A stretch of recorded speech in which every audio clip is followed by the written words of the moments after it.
Hello everyone, कैसे हैं आप लोग। तो आज हम डिस्कस करने वाले हैं कि रिसेंटली जेम्स वेब टेलीस्कोप जो है इसने पिलर्स ऑफ क्रिएशन, जो ये इमेज अक्सर आप लोगों ने कई बार देखे होंगे, इसकी बहुत ही शार्पेस्ट जो है अभी तक बहुत ही डिटेल्ड इमेज जो है ये कैप्चर किया है यहाँ पे। तो यहाँ पे ये जो नेब्यूला है इसके बारे में हम डिटेल में डिस्कस करेंगे, क्या है इसकी मेन ऑब्जेक्टिव, क्या है कि इससे क्या क्या पता लगा सकते हैं। देन नेब्यूला क्या होती है इसके बारे में डिस्कस करेंगे। यहाँ पे ईगल नेब्यूला जो है यहाँ पे ये जो स्थित है इसके बारे में भी डिस्कस करेंगे, और मेनली जेम्स वेब टेलीस्कोप के बारे में भी डिस्कस करेंगे। तो देखिए, from science and tech point of view के हिसाब से बहुत ही इंपॉर्टेंट वीडियो होने वाली है, तो इस वीडियो को एंड तक बिल्कुल देखते रहिएगा। और इससे पहले अगर आप लोगों ने हमारे चैनल को अब तक सब्सक्राइब नहीं किया है तो इसको प्लीज सब्सक्राइब कर लीजिए, ताकि आने वाले ऐसे ही वीडियोस के नोटिफिकेशन इस तरह आपको मिलते रहे। तो चलिए आज का वीडियो शुरू करते हैं। तो रिसेंटली जेम्स वेब टेलीस्कोप ने एक बहुत ही शार्प जो है इमेज जो है उसको रिलीज किया है यहाँ पे, जिसको बोला जाता है पिलर्स ऑफ क्रिएशन। तो ये पिलर्स ऑफ क्रिएशन देखने में एक जैसे कि हाथ जैसी एक दिखती है आपको इमेज में, आपने जैसे देखा। तो यहाँ पे एक स्टार्स की जो अलग अलग फॉर्मेशन रीजन बोला जा रहा है यहाँ पे, तो उसको जो है यहाँ पे जेम्स वेब टेलीस्कोप ने ये रिलीज किया है। तो आपने देखा होगा यहाँ पे जो ये इमेज है, तीन अलग अलग टावर जैसा आपको दिखे होंगे। तो मेनली ये टावर जो है बेसिकली इंटरस्टेलर डस्ट है, और गैसेस यहाँ पे ग्रेविटी की वजह से यहाँ पे अटैच है, और जिसकी वजह से अलग अलग स्टार्स की फॉर्मेशन होती है। तो बहुत ही ज्यादा दूर से ये दिखाई जा रहा है।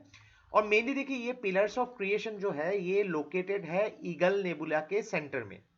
जो ईगल नेब्यूला, अभी आपको एग्जाम में कभी कभी ऐसे प्रश्न भी पूछे जा सकते हैं कौन से नेब्यूला के साथ पिलर्स ऑफ क्रिएशन एसोसिएटेड है, और जिस जो बेसिकली एक कॉन्स्टिलेशन ऑफ स्टार्स है, और जिसको मैसियर 16 भी बोला जाता है। ये नाम देखिए, ध्यान से याद रखिएगा। तो यहाँ पे ये जो पिलर्स ऑफ क्रिएशन, ऐसा नहीं कि सिर्फ जेम्स वेब ने ही इसको जो है रिलीज किया था। हबल टेलीस्कोप ने भी इसको पहली बार रिलीज किया था, इसके इमेज को 1995 और बाद में 2014 में। तो थोड़ा सा इसके बारे में हम जो है नेब्यूला के बारे में समझ लेते हैं। तो नेब्यूला क्या है, यहाँ पे एक क्लाउड है, कलेक्शन ऑफ इंटरस्टेलर मीडियम है, यानी कि बहुत ज्यादा गैसियस मीडियम जब एक साथ लगी रहती है, उसकी अलग अलग फॉर्मेशंस होती है स्टार की, तो यहाँ पे स्पेस में उसको डिटेक्ट किया जाता है। और मेनली ये नेब्यूला जो होती है इसमें अलग अलग तरीके से इसकी फॉर्मेशन होती है, इसकी प्रोडक्शन होती है। तो मेनली ये जो गैसेस है ये ग्रेविटी के वजह से भी एक दूसरे का साथ रहते हैं, स्टार्स के डिस्पर्शन की वजह से भी होती है, या फिर अलग अलग जो सोर्स के वजह से भी ये चमकती रहती है, तो उसको भी देखा जा सकता है। अगर बात करेंगे नेब्यूला, तो ये नेब्यूला अलग अलग प्रकार के हो सकते हैं, जैसे कि डार्क नेब्यूला हो गया, रिफ्लेक्शन नेब्यूला हो गया, प्लेनेटरी नेब्यूला हो गया, ऐसे अलग अलग नेब्यूला देखने को मिल सकते हैं यहाँ पे। तो स्पेशली हम लोग को यहाँ पे बात करना होगा ईगल नेब्यूला।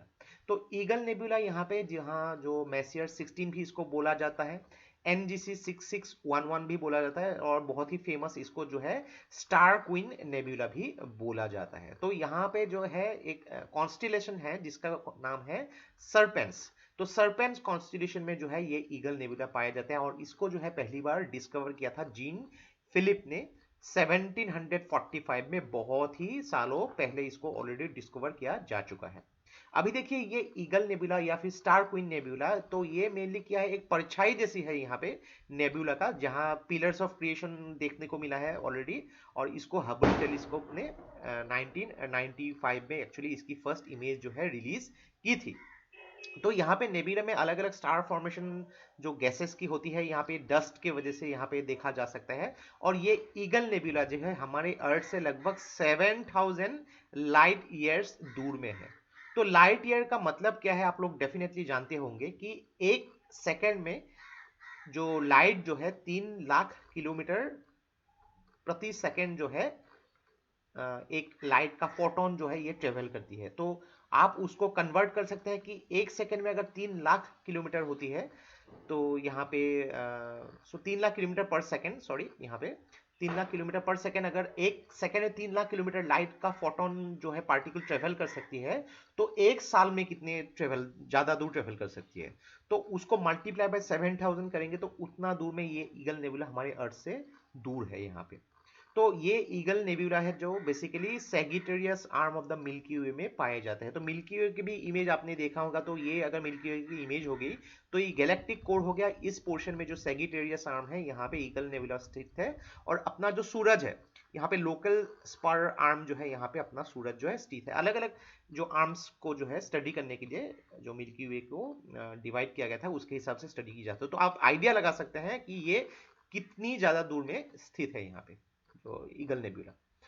तो थोड़ा सा डिस्कस कर लेते हैं हम लोग जेम्स वेब टेलीस्कोप में भी। तो ये जेम्स वेब टेलीस्कोप जो है अब तक का सबसे शक्तिशाली जो है टेलीस्कोप है, जिसको एक इंटरनेशनल कोलैबोरेशन के साथ इसको जो है तैयार किया गया था नासा, यूरोपियन स्पेस एजेंसी और कैनेडियन स्पेस एजेंसी के थ्रू, और इसको लॉन्च किया गया था 2021 के दिसंबर के महीने में। तो ये जो जेम्स वेब टेलीस्कोप जो है इसको स्थित किया गया है सन और अर्थ के लैग्रांजियन 2 पॉइंट में।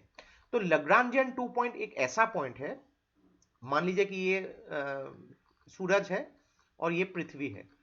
तो ये एक ऐसा पॉइंट है जिस पॉइंट में जो है इस पॉइंट से अगर थोड़ा सा भी आगे चला जाए तो सूरज जो है इसको खींच सकती है, और अगर थोड़ा सा भी पीछे जाए तो अर्थ को खींच सकती है। तो ये एक ऐसा पॉइंट है जिस पॉइंट में दोनों की ही जो अट्रैक्शन पावर जो है ग्रेविटी इसको बैलेंस करती है, तो उसी जगह पे ये स्थित रहती है। तो ये लैग्रांजियन 2 पॉइंट है। तो ये पॉइंट जो है लगभग 1.5 मिलियन यानी कि 15 लाख किलोमीटर अर्थ की ऑर्बिट से बाहर है यहाँ पे। तो बहुत ही इंपॉर्टेंट है। लैग्रांजियन पॉइंट किसके साथ रिलेट हो आपको पूछा जा सकता है। तो मेनली देखिए कि ऐसे टेलीस्कोप जब भी इमेज को दर्शाती है तो उसको इंफ्रारेड इमेज मिलता है, और उसको स्टडी करने के बाद ये पता लगा जा सकता है कि ये गैसेस की फॉर्मेशन की वजह से स्टार्स की फॉर्मेशन कैसे हुई थी, उसको स्टडी किया जा सकता है। और जेम्स वेब टेलीस्कोप का जो मिरर है बहुत ही बड़ा मिरर है, लगभग 6.5 मीटर की इसकी डायमीटर है, और इसमें जो भी इंस्ट्रूमेंट्स आती है ये इंफ्रारेड इमेज आती है, इसमें उसको फिर कन्वर्ट किया जा सकता है रियल इमेज में। तो थोड़ा सा अगर डिफरेंस भी देखेंगे हबल टेलीस्कोप के साथ, तो हबल टेलीस्कोप है लगभग अर्थ से 570 किलोमीटर और जेम्स वेब है लगभग 1.5 मिलियन यानी कि 15 लाख किलोमीटर अर्थ से बाहर है यहाँ पे। प्राइमरी मिरर जो जेम्स वेब टेलीस्कोप का 2.4 मीटर था, और हबल टेलीस्कोप का सॉरी जेम्स वेब का 6.5 मीटर।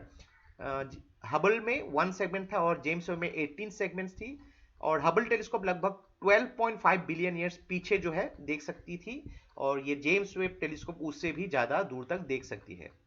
इसमें जो है हबल टेलीस्कोप को रिपेयर किया जा सकता था, लेकिन जेम्स वेब को खुद से ही अपनी रिपेयर करनी होगी यहाँ पे।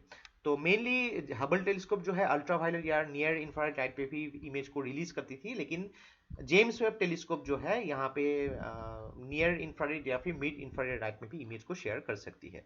और जो हबल टेलीस्कोप लगभग अर्थ से 570 किलोमीटर अबोव जो है उसको रखा गया था ऑल्टीट्यूड पे, और जो जेम्स वेब टेलीस्कोप है सन अर्थ के जो लैग्रांजियन 2 पॉइंट में रखा जाता है, जो लगभग 5 मिलियन किलोमीटर दूर स्थित है।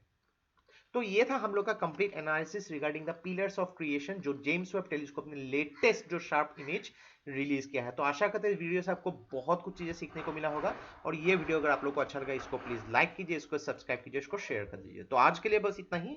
देखते रहिए Study Rise. Take care, thank you and जय हिंद।